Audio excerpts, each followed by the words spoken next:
नेमकी प्रतिक्रिया काय आहे?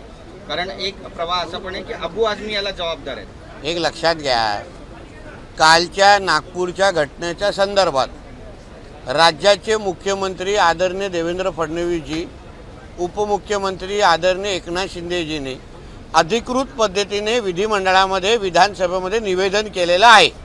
राज्याचे मुख्यमंत्री जे राज्याचे गृहमंत्री पण आहेत, त्यांनी जे काय काल नागपूर घटना घडली त्याबद्दल सगळी माहिती दिलेली आहे. ते नेमकं कोणी म्हणजे सकाळी बजरंग दल आणि VHP आणि हिंदुत्ववादी संघटना आंदोलन करत होते, त्याच्यानंतर दुपारी 3 वाजेपर्यंत तो सगळा विषय मिटलेला संपलेला. मग संध्याकाळी काही आंदोलन करण्यासाठी रस्त्यावर आले आणि म्हणून ह्या सगळ्या गोष्टी घटना बघितल्यानंतर या सगळ्या प्रीनियोजित होता असा सगळ्याचा वास येतोय. काही गोष्टी ठरवून केलेल्या होत्या, ठरवून म्हणजे इथे अशी दंगल घडवायचीच आहे असं काही लोकांची तयारी होती का, ह्याचे पण थोडी आता जरा त्याच्या बाबतीमध्ये चौकशी होणार. शेवटी हे राज्य, ह्या राज्यामध्ये तुम्ही काही येऊन घडवणं हे असं सोपं राहिलेलं नाही आहे. किती आमच्या पोलीस बांधवांवर आता हे कोणाच्या कुठल्या संविधानामध्ये लिहिलेलं आहे, कोणाच्या चौकटीमध्ये बसतंय की एवढ्या मोठ्या प्रमाणामध्ये जे आमचे पोलीस खातं तिथे शांत करण्यासाठी आणि कायदा आणि सुव्यवस्था राखण्यासाठी तिथे उपस्थित होतं, त्यांच्यावर हल्ला करण्याचं काय कारण आहे? कशाला त्यांच्यावर हल्ला केला? एकाचा आमच्या DCP लेवलच्या अधिकाऱ्यांवर कुऱ्हाडीवर हल्ला केलेला आहे, कुऱ्हाडीने हल्ला केलेला आहे. हे अशा पद्धतीचे आंदोलन कुठल्या चौकटीत होतात? आणि आमच्या पोलीस बांधवांवर हल्ला केल्यानंतर तुम्हाला वाटतं सरकार म्हणून आम्ही गप्प बसणार? पाकिस्तानचा अब्बा आठवणी देईल अशी कारवाई आता होणार आहे. मग कळेल काय असतं ते, पोलिसांवर हल्ला करून काय होतं ते. म्हणून आंदोलन करण्याचा अधिकार प्रत्येकाला आहे ना, पण हे कुठल्या प्रकारची आंदोलन आहेत ज्याच्यामध्ये पोलिसांवर हल्ला करायचा, कुऱ्हाडीने हल्ला करायचा पोलिसांवर? कशासाठी? कोणी हिंमत दिली आहे? म्हणून ही सगळी हिंमत तोडण्याचं काम आमच्या देवाभाऊचं सरकार निश्चित पद्धतीने करेल एवढा विश्वास महाराष्ट्राच्या जनतेला देतो. आज विरोधकांनी आज तुमच्या विरोधात आंदोलन केलं आणि तुम्ही द्वेष पसरवणारी वक्तव्य करता, त्यामुळे तुम्हाला तुमच्या पदावरून ताबडतोब हटवण्यात येईल. नाही, पण कुठल्या विरोधकांनी आंदोलन केलं? सभागृहामध्ये कोण बोलत नाही. कोणी आंदोलन म्हणजे सभागृहामध्ये एकाने पण काही बोललं नाही ह्याबद्दल, ज्याच्याबद्दल तुम्ही मला प्रश्न विचारताय. पायऱ्यांवर काय होतं त्याच्यावर बोलण्याचा काय अर्थ आहे? सभागृहामध्ये जाऊन अगर कोणी अशा पद्धतीची काय मागणी केली असती, माझं नाव घेऊन मी सभागृहामध्ये सकाळी 11:10 पासून उपस्थित आहे, एकाने पण माझं नाव घेतलेलं नाही. कोणीही माझ्या नावाचं नोटीस दिलं तर मी कशाला उत्तर देऊ? विरोधक नितेश राणेंना घाबरतात असं म्हणावं. तुम्ही विरोधकांना इथे बोलवा, त्यांना चहा नाश्ता द्या, त्यांना विचारा. पाय तर मत्स्य खात्याचा मंत्री म्हणून मासे पण पाठवतो. राजीनाम्याची देखील मागणी आता कोणी केली मॅडम? एक अधिकृत सभागृहामध्ये कोणी अशी मागणी केलेली मी ऐकलेली नाही. तुमचे कॅमेरा लागलेले आहेत, सभागृह तुम्ही सकाळपासून कव्हर करताय. कोणी अशी मागणी केलेली ऐकली आहे का? मी कशाला उत्तर देत बसू? ही मागणी झालेली नाही तर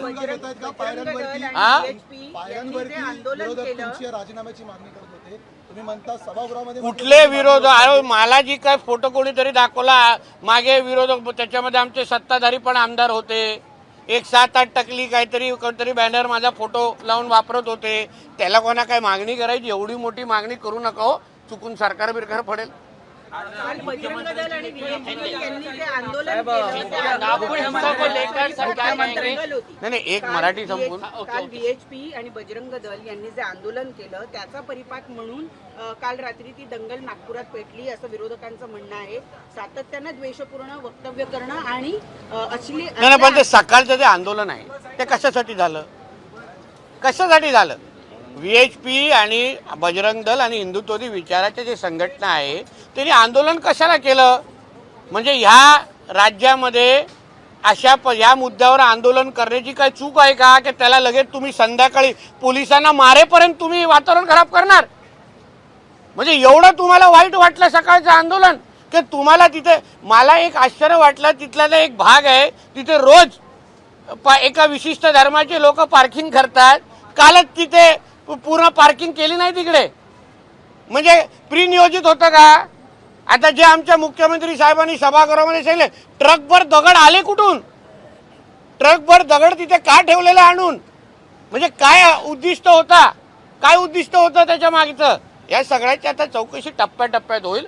म्हणून तो तुम्हाला सांगितलं, पाकिस्तानातला अब्बा आठवणीत येईल अशा पद्धतीचा आता कारवाई पुढे येणार. अंबादास दानवे यांनी आरोप केलेला आहे की गेले 3 ते 4 महिने सातत्यानं अशी वक्तव्य केली जात आहेत आणि वातावरण निर्मिती करण्यात आलेली. कोणाबद्दल बोलले ते? मी सभागृहामध्ये आता विधान परिषदेतून येतोय इथे. कोणाबद्दल बोलतायत अंबादास दानवे? संघ आणि तुम्ही नाव त्यांनी सभागृहामध्ये घेतलं का कोणाचं? मॅडम, तुम्ही एवढ्या ज्येष्ठ पत्रकार आहात, एवढ्या ज्येष्ठ पत्रकार आहात, मला दाखवा व्हिडिओ दाखवा. विरोधक रेकॉर्डवर दाखवावं लागेल आता. त्यांनी ऑन एअर माझं म्हणणं काय आहे, सभागृह चालू आहे, तुमच्यातले असंख्य लोक वर्षांवरचं सभागृह कव्हर करतात. फ्लोर ऑफ द हाऊसवर ज्याचे विषय चालतात त्याबद्दल स्पष्टीकरण द्यायचं असतं. आता अमेरिकेमध्ये बसून कोणी माझी अगर राजीनाम्याची मागणी केली की इथे बसून ट्रम्पने राजीनामा दिला पाहिजे, हां, हे असं कोणी बोलू शकतं? आमच्यातले असे काही आहेत कलाकार आतमध्ये. नितेश राणे साहेब, अरविंद सावंत यांचं एक स्टेटमेंट आहे, एका व्यक्तीला मुख्यमंत्री होता आलं नाही त्यामुळे काय? एका व्यक्तीला मुख्यमंत्री होता आलं नाही त्यामुळेच हे सगळं घडलं का? कोणी? याची उद्धव ठाकरेला? नाही, त्यांचा रोख एकनाथ शिंदेकडे होता. अच्छा, मला बरं उद्धव ठाकरेला मुख्यमंत्री व्हायला आलं नाही हो. आपण मुख्यमंत्र्यांची भेट एक मिनिट. अरे बाबा, गुरुवारी संध्याकाळी मी जेवण ठेवतोय, मग पहिलं माझं कार्ड मी मुख्यमंत्र्यांनाच देणार ना. ते पण माशाच्या शेपचं इन्व्हिटेशन कार्ड आहे माझं. कारण का मी त्या मत्स्य खात्याचा मंत्री आहे. आता माझ्या मुख्यमंत्र्यांना भेटण्यासाठी तुला सांगून जाऊ का? हो, फार म्हणजे माझ्या हातात घेऊन मला हसले, फार मोठी तंबी. आता ते तू बातमी तू चालवतोय रे, ती सगळी बातमी तुम्ही चालवतोय. मी लाडक्या याद्यामधलं एक आहे, मुख्यमंत्रीची एक लाडकी मंत्र्यांची यादी आहे, त्याच्यामध्ये नितेश राणेचं नाव आहे. त्याची तू चिंता करू नको. अरे थांब ना बाबा, हिंदीवाले. मला म्हणणं आहे, तुम्ही माझे मुख्यमंत्री माझ्यावर काय बोलतो याची चिंता तुम्ही करू नका. तुझ्या घरात मी डोकवतो काय? तुझा संपादक तुला सकाळी तंबी देऊन बोटेल, मी बोललो काय तुला? काय मग नितेश राणे आतापर्यंत का बोलला नाही? यासाठी आलेलाच नाही तू माझ्या कॅबिनमध्ये आतापर्यंत, कारण का तुझ्या संपादकाने तुला तंबी दिली. हे सांग पहिलं. माझ्या तोंडी कोणी लागू नये. मी त्याच्यातला दुसऱ्या मंत्र्यांसारखा नाही. काय? अरे कितींदा बोलू? किती माझे जुने व्हिडिओ बघ ना तू. रोज तो बघतोस आणि फोन करतोस. महाराष्ट्राचा पेटता मणिपूर काय काय? भाजपाला महाराष्ट्राचा पेटता मणिपूर करायचा. अरे बापरे. अरे जाऊन दिलं. पेटवणं आणि त्याचा काय संबंध रे बाबा? हा, पेटवणं आणि ज्यांनी हे प्रश्न पेटवण्याचा विचारलं त्याचा काय संबंध?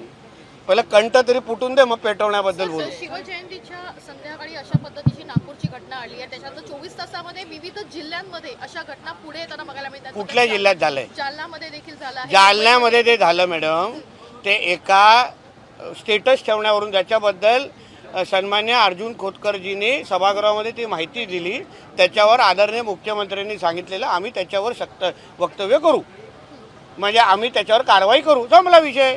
त्याच्यावर कारवाई होणार. दुसरं कुठं? तो विषय वेगळा होता आणि हा विषय नागपूरचा वेगळा होता. सोशल मीडियाच्या माध्यमातून छत्रपती शिवाजी महाराज असो, संभाजी महाराज असो यांच्याविषयी हो, पण जे असे कार्टे आहेत ना, जे असे जिहादी माइंडसेटचे कार्टे आहेत ना, मानसिकतेचे, त्यांना सगळ्यांना बरोबर चोप देणार. आमच्या राज्यामध्ये राहून कोणी शिवाजी महाराज आणि संभाजी महाराजांच्या विरोधात भूमिका घेणं शक्यच नाही. त्यांना काय शासन करायचं आमचं राज्य सरकार करेल ना. अबू आझमी यांचं वक्तव्य, याला सगळ्यांना जबाबदारी आहे. सुरुवात त्यांनीच केलेली आहे. अरे बाबा, सुरुवात त्यांनीच केलेली आहे. हे जे काय माझ्याबद्दल जे काय तुम्ही बोलता पहिली सुरुवात कोणी केली? त्यांनी वक्तव्य केलं. इथं तुमच्या पायऱ्यांचे जर केलेलं ना, त्यांनीच केलेलं आहे. सर, नागपुर हिंसा को लेकर जिम्मेदार कौन है? जो काही इतिहास आहे तो पुस्तकातूनच काढला पाहिजे. कोणी? युवा औरंगजेब युवा का सेनेने इतिहास. काय दिलं? शिंदेची युवासेनेने अशी मागणी केली आहे की औरंगजेबाचा तुम्ही लावून देता आणि असं तुम्ही जो करता. इतिहास आहे त्या इतिहासामध्ये बरोबर आहे, कारण का चुकीचाच अगर आमच्या मुलांना अगर इतिहास तुम्ही हे काँग्रेसचं पाप आहे खरं म्हटलं तर. पाठ्यपुस्तकांमध्ये चुकीची माहिती टाकण्याचं काम आणि आमच्या महाराजांना सेक्युलर दाखवण्याचं काम हे काँग्रेसचं पाप आहे. म्हणून ते पुसून टाकण्याची अगर संधी भेटत असेल ना तर ती वापरली पाहिजे. नागपुर हिंसा को लेकर क्या कहेंगे? विपक्ष आरोप लगा रहा है कि हिंसा जो है मराठी होऊ दे ना दादा. माझी लिंक तुटेल तर माझी हिंदी तुला परवडणार नाही. अमोल मिटकरी म्हणाले होते ज्या पद्धतीने आपण वक्तव्य केलं होतं की महाराजांच्या सैन्य दलात आजच्या बद्दल हा विषय काय आहे का? त्यांनी नितीश, पुस्तकं तुम्हाला देणार आहे असं म्हटले. कबरी संदर्भात जर विचार केला तर केंद्रात नाही, आजच्या नागपूरच्या संदर्भात काय आहे का? त्याला हिंदी बोला. नागपुर हिंसा को लेकर सब क्या कहेंगे? विपक्ष सीढ़ियों पे प्रदर्शन कर रहा है और ये कह रहा है कि नीतीश राणे जिस प्रकार से भड़काऊ भाषण देते हैं उस वजह ये से कहाँ बोला आपको? सीढ़ियों पर वीडियो में अभी कल गेटवे ऑफ इंडिया के सामने खड़े रहेंगे आप, मेरे को सवाल पूछेंगे? अरे हाउस चालू है, विधानसभा का हाउस चालू है, तो हाउस में अगर इस बारे में अगर मेरे नाम लेके अगर कोई मांग हुई रहेगी तो उसके ऊपर बोलने का मेरे को अधिकार है. कोई gateway of India, linking road इधर खड़ा रह के कोई मांग करेगा सिग्नल पे तो मैं थोड़ी उसका जवाब दे सकता. मुख्यमंत्री कहते हैं कि ये सुनियोजित तरीके से किया गया दंगा है. उप मुख्यमंत्री ये कहते हैं कि ये सुनियोजित तरीके से किया गया दंगा है. देखिए ऐसा है, हमारे राज्य के मुख्यमंत्री और हमारे उप मुख्यमंत्री एकनाथ शिंदे जी ने इसके बारे में अधिकृत निवेदन, ऑफिशियल निवेदन किया. इसके बारे में सारे को घटनाक्रम कैसे हुआ, उसने किस तरीके से सुबह सुबह वीएचपी और बजरंग दल का आंदोलन हुआ, फिर शाम सब वो आंदोलन शांत होने के बाद इनका शाम को कार्यक्रम कैसे शुरू हुआ, ये सब के बारे में उन्होंने ऑफिशियल स्टेटमेंट दिया है.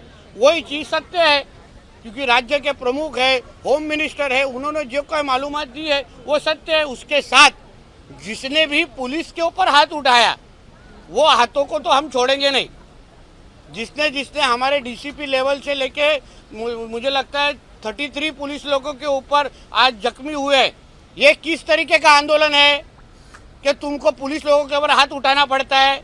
इसके पहले भी आज़ाद मैदान के ऊपर रजा एकेडमी का आंदोलन हुआ था, तभी भी पुलिसों के ऊपर हाथ उठाया गया था, महिला पुलिसों के ऊपर हाथ उठाया गया था.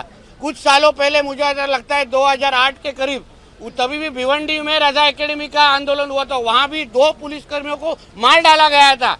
फिर मालेगांव, नांदेड़, यहाँ भी जब आंदोलन हुआ था तभी भी पुलिस लोगों के ऊपर हाथ उठा के उनके ऊपर मारा गया था. तो हमेशा पुलिस लोगों के ऊपर ही हाथ उठाने का क्यों आंदोलन होता है? ये जिहादों के माध्यम से.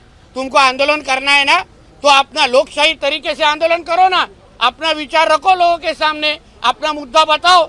तुमको पुलिस लोगों के हाथ उठाने की क्या जरूरत है? इसलिए जो हाथ हमारे पुलिसों के ऊपर उठाए अभी उनको भी हम उनके अब्बा पाकिस्तान का अब्बा यहाँ ध्यान में आएगा. इस तरीके का एक्शन हमारे देवा भाऊ के सरकार के माध्यम से होगा. सर क्या आप अबू आजमी को इन सब के लिए जिम्मेदार मानते हैं? अबू आजमी ने अगर महिमा मंडन नहीं किया होता तो शुरुआत वहीं से हुई है, शुरुआत वहीं से हुई है.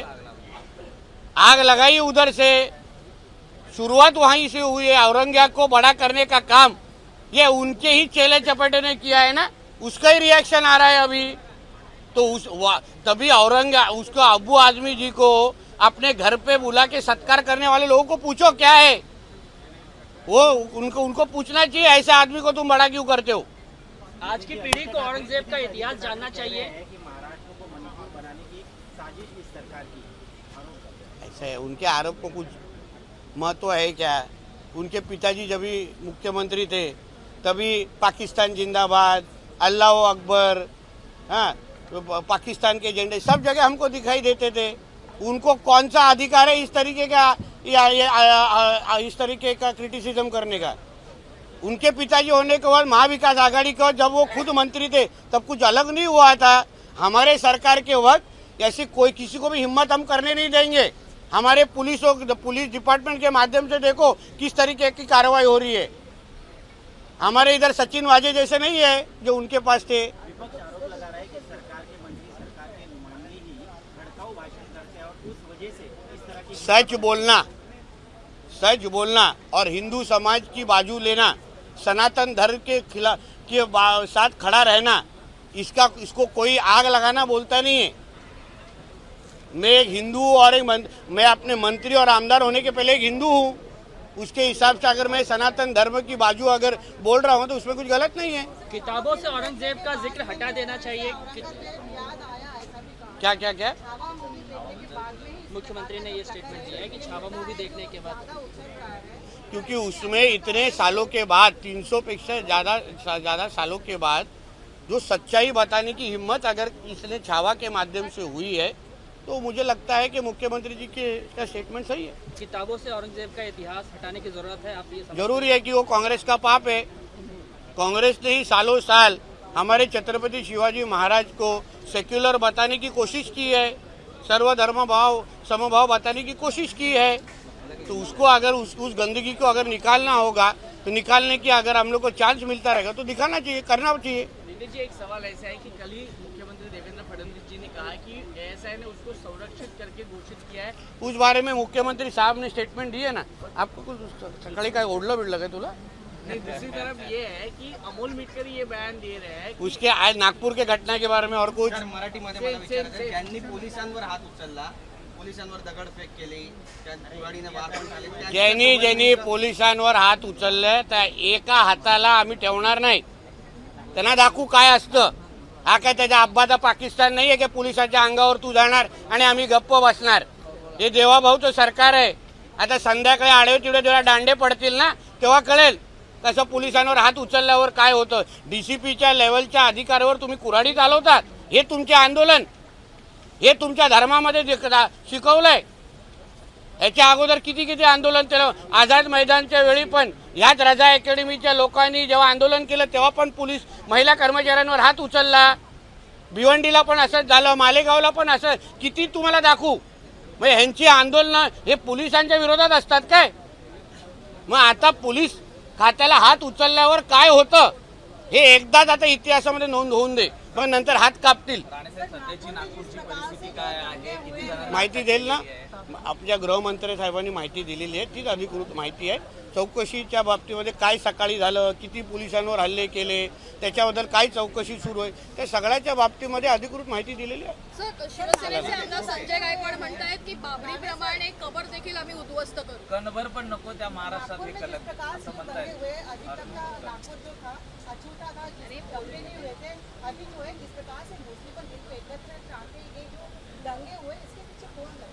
कौन एकत्र आगे? कल हिंदू समाज किधर था? नहीं थांब, तुमची माहितीच चुकीची है। हिंदू समाज होता कुठे काल? आपको भी ताई, आपको ही बता रहा, कल हिंदू समाज था किधर? लड़ाई पुलिसों के खिलाफ थी। कल की जो राइड थी वो पुलिसों के खिलाफ थी। दूसरा समाज था किधर उधर?